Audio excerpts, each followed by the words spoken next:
Hello, my YouTube fans. This is Jesse McNeil coming at you live from my YouTube channel, Jesse McNeil. Now, do you remember the last time I did a video and it was to do with this book right here?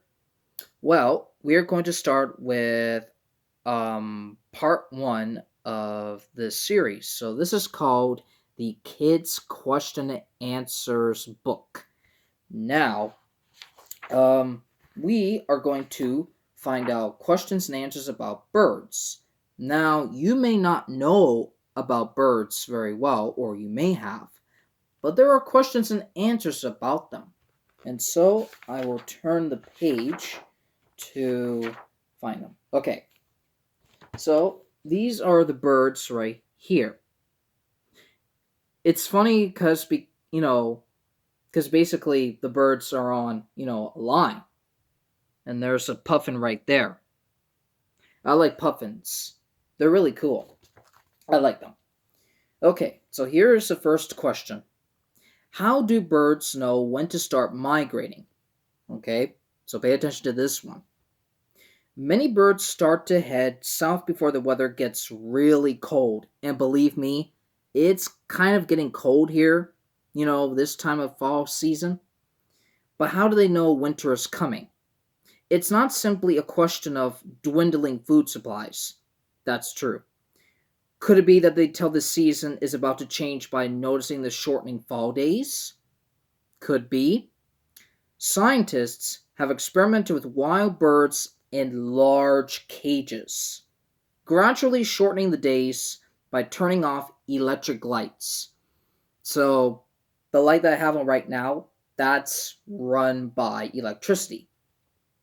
They discovered that the birds' awareness of the fewer daylight hours caused them to head to the south side of their cage.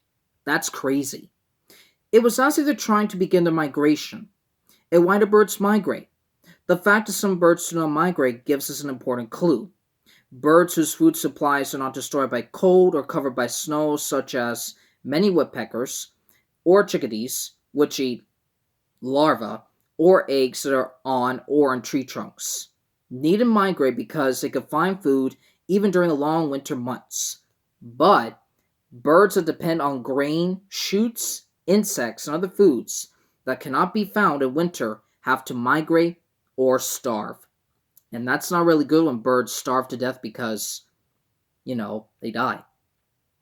The tiny ruby-throated hummingbird, for example, travels all the way from Canada, my country, to Mexico each winter searching for nectar to drink from flowers. Now, hummingbirds need that stuff. Why doesn't it stay where it's warm all year? Well, one little hummingbird might not need much food, but if all the hummingbirds in North America decided never to leave sunny Mexico, the nectar supply would soon run low. And again, not good. By migrating by migrating north again, hummingbirds never run out of food. That's pretty amazing, right? Okay, on to the next question. When birds migrate, how do they know how to get there? Birds, it seems, are better navigators than human beings, like us. Scientists still do not fully understand how birds know which direction to head, so they don't know which way to go, like left or right or backwards or forwards. But it is thought that they use the sun as a compass. Ah, good thinking there. To take an accurate bearing for the sun, however, they must also know the time of day since the sun moves to a different place in the sky as the day progresses. Or progresses, sorry. Birds also use stars to find their way on their long flights. But some birds can navigate without any help from either the sun or stars. The homing pigeon is one example. It can fly straight home, even on very cloudy days. How? Scientists think that the Earth's magnetic field guides some birds, but they're still trying to figure out how, and find out as well. Goodness, that's a lot of questions and answers. I've only read 2 so far. There's only 2 left, so yeah. Do birds have teeth? Like these? Not really, but let's see. Most birds don't have teeth, but they can still chew their food. They swallow little bits of dirt and small stones that rattle around their gizzard, part of the stomach, and in this way grind up their food. If you feed birds when there's lots of snow on the ground, add crushed eggshells to the bird feed because it might be difficult for birds to find little bits of stone. Even when a bird is full, it doesn't have to stop eating. At the top of its stomach is a bag called a crop. Wow, a bag called a crop? That's something.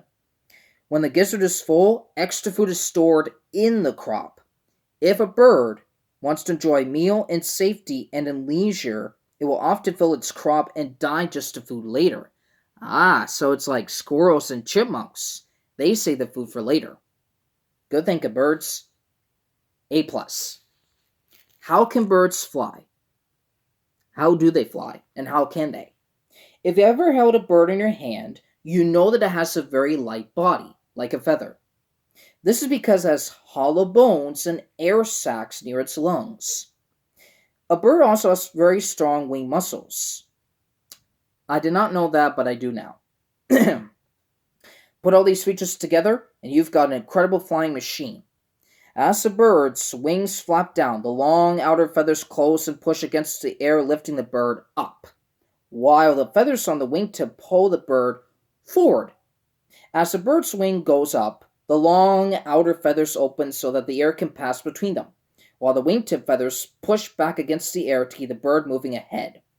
Birds, such as ostriches, of course, don't fly. And it's true, ostriches cannot fly. You know why? They don't have enough feathers like birds do. And it's amazing. They tend to have heavy bones, all the better to support their weight as they walk around on land. Well, there you go, folks. That's it for today. And this video that you just watched, it's all about birds. Questions and answers about birds.